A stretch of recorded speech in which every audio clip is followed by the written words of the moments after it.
नमस्कार प्यारे बच्चों, एलआर क्लासेस में आपका हार्दिक स्वागत है। आशा है आप स्वस्थ होंगे, मस्त होंगे, फिट होंगे और फाइन होंगे। देखिए, आज आए हैं हम एक और मोस्ट इंपोर्टेंट डेरिवेशन के साथ, जो कि गॉस की प्रमेय का एक अनुप्रयोग है, जिसका नाम है अनंत लंबाई की समतल आवेशित चादर के कारण विद्युत क्षेत्र की तीव्रता। ये डेरिवेशन अपने आप में एक बहुत अहम भूमिका निभाती है। ये बोर्ड एग्जामों में कई बार पूछी गई है। इसको ट्रिक के साथ आसानी वे में बहुत सिंपल तरीके से हम करने वाले हैं और देखेंगे।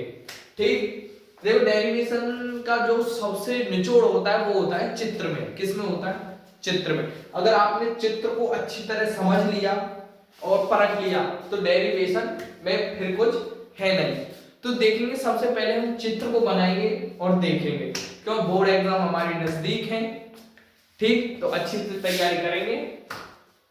हाँ जी, देखो, हेडिंग को देखेंगे, अनंत लंबाई की समतल आवेशित चादर के कारण विद्युत क्षेत्र की तीव्रता।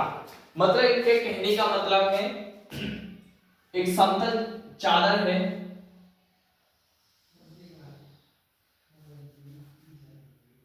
सबसे पहले हम अनंत लंबाई की एक समतल चादर बनाएंगे जिसपे समान रूप से प्लस क्यू आवेश वितरण है, यानी एक समान आवेश वितरित है।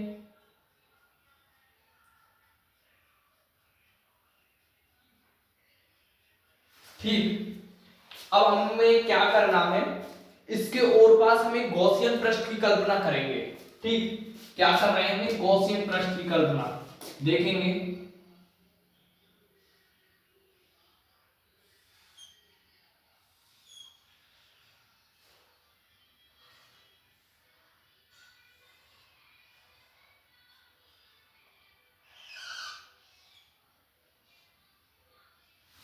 हमने क्या किया है? गॉसियन पृष्ठ की कल्पना कर ली है। ठीक, मतलब एक तरह का बीच में से गॉसियन पृष्ठ बनाया है। अब इस प्लेट के हम आगे और पीछे देखेंगे आगे कितना विद्युत क्षेत्र बन रहा है। ठीक, अब देखेंगे, हमें सबसे पहले जो गॉसियन पृष्ठ बनाया है उसकी हम देखेंगे सबसे पहले भुजा। भुजा के यानी कि फेस कितने हैं। ठीक, देखो, मान के चलो ये है, इसमें गॉसियन पृष्ठ में एक। अब देखो, इसके पृष्ठ कितने?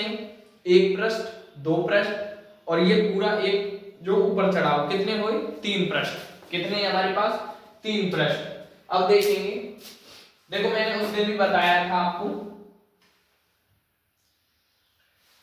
जो विद्युत क्षेत्र होता है उसमें इलेक्ट्रॉन में जो आवेश होता है वो क्या होता है? ऋणात्मक आवेश। कैसा आवेश? ऋणात्मक आवेश। अब देखेंगे इसके क्या फेस है। देखो, S1 ये रहा, S2 और ये S3। कितने फेस हुए? S2 यहां मान लेंगे। कितने फेस हुए? तीन फेस। कितने?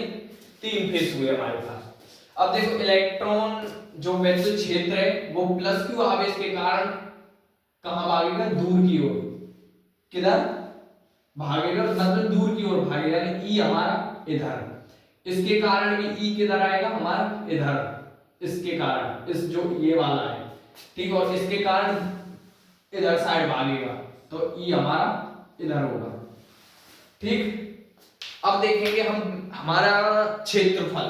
क्षेत्रफल हमने बताया हमेशा सतह के लंबवत होता है। क्षेत्रफल क्या होता है? सतह के लंबवत। देखो, ये सतह है, सतह और लंबवत। अब इसकी यानी कि डीए हमारी इसी के लंबवत होगी।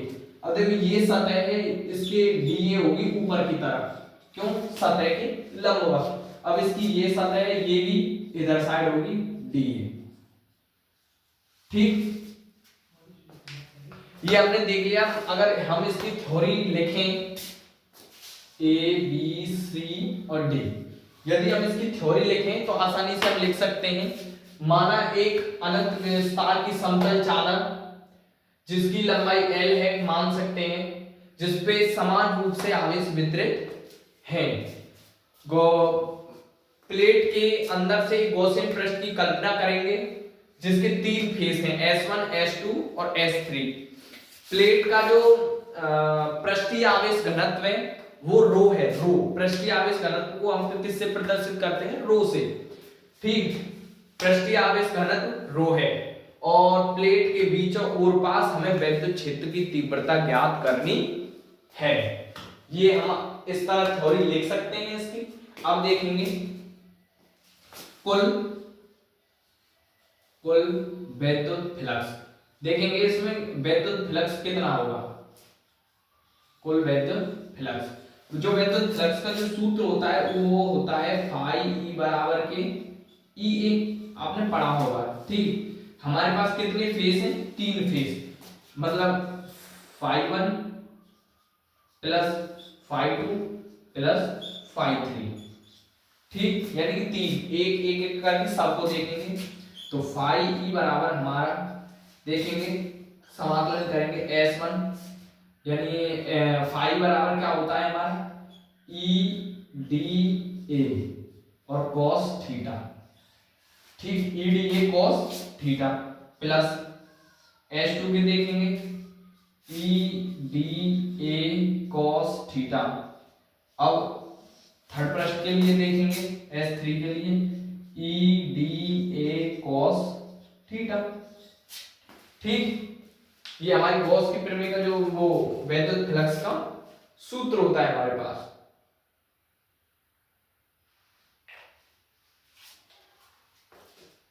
अब देखेंगे, अब फाई बराबर देखेंगे S1, जो हमारा S1 है ई डी ए गुणा देखेंगे कितना है, देखो cos 0 है, मतलब विद्युत क्षेत्र और क्षेत्रफल दोनों 0 पर है, दोनों एक तरफ है।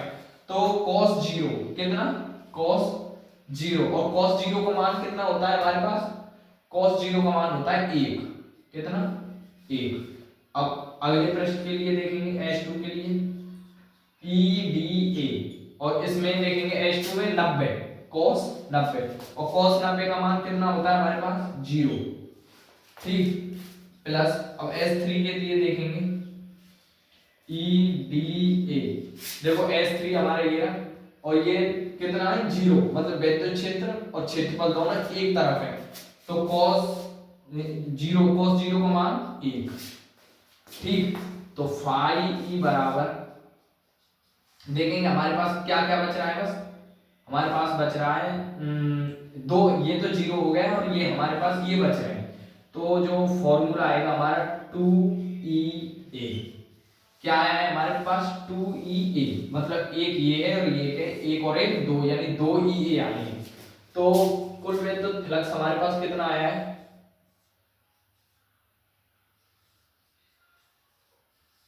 कुल विद्युत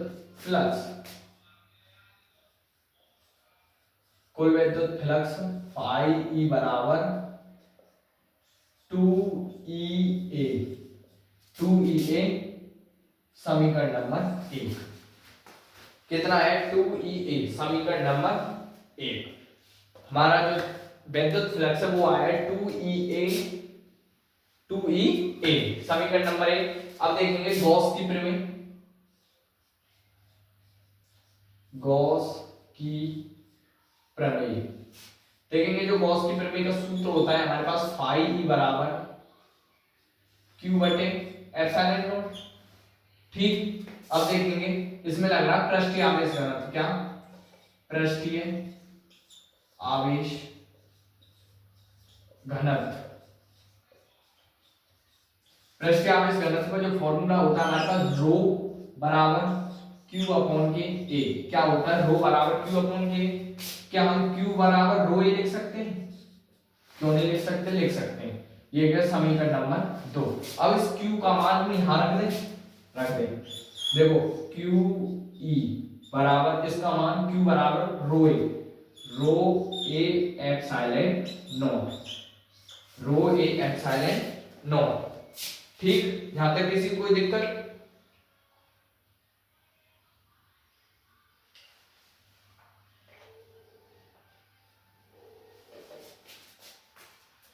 ठीक, रो ए, ठीक, ये आ गया अगला समीकरण हमारा। अब देखेंगे ये हमारा आ चुका है फाई ई बराबर, अब देखो जो ये मान है इस जो स्क्वायर जो मान है उसे हम यहां रख देंगे। ठीक, समीकरण 3 का मान 1 में रखने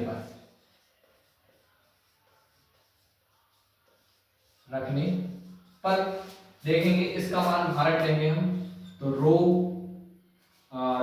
ए एप्सिलॉन नॉट बराबर 2EA। क्या हुआ हमारे पास 2EA। अब देखो जो कट रहा है आपस में काट देंगे, ए से ए कैंसिल। ठीक, तो दो हमारे नीचे आ जाएगा, तो रो ए सॉरी ये तो कट चुका है, रो एप्सिलॉन नॉट 2 और ई। ठीक, हमारे पास जो फॉर्मूला आया है वो आया है E बराबर रो 2 एप्सिलॉन नॉट। ठीक, कितना आया है E बराबर रो 2 एप्सिलॉन नॉट। किसी को कोई दिक्कत?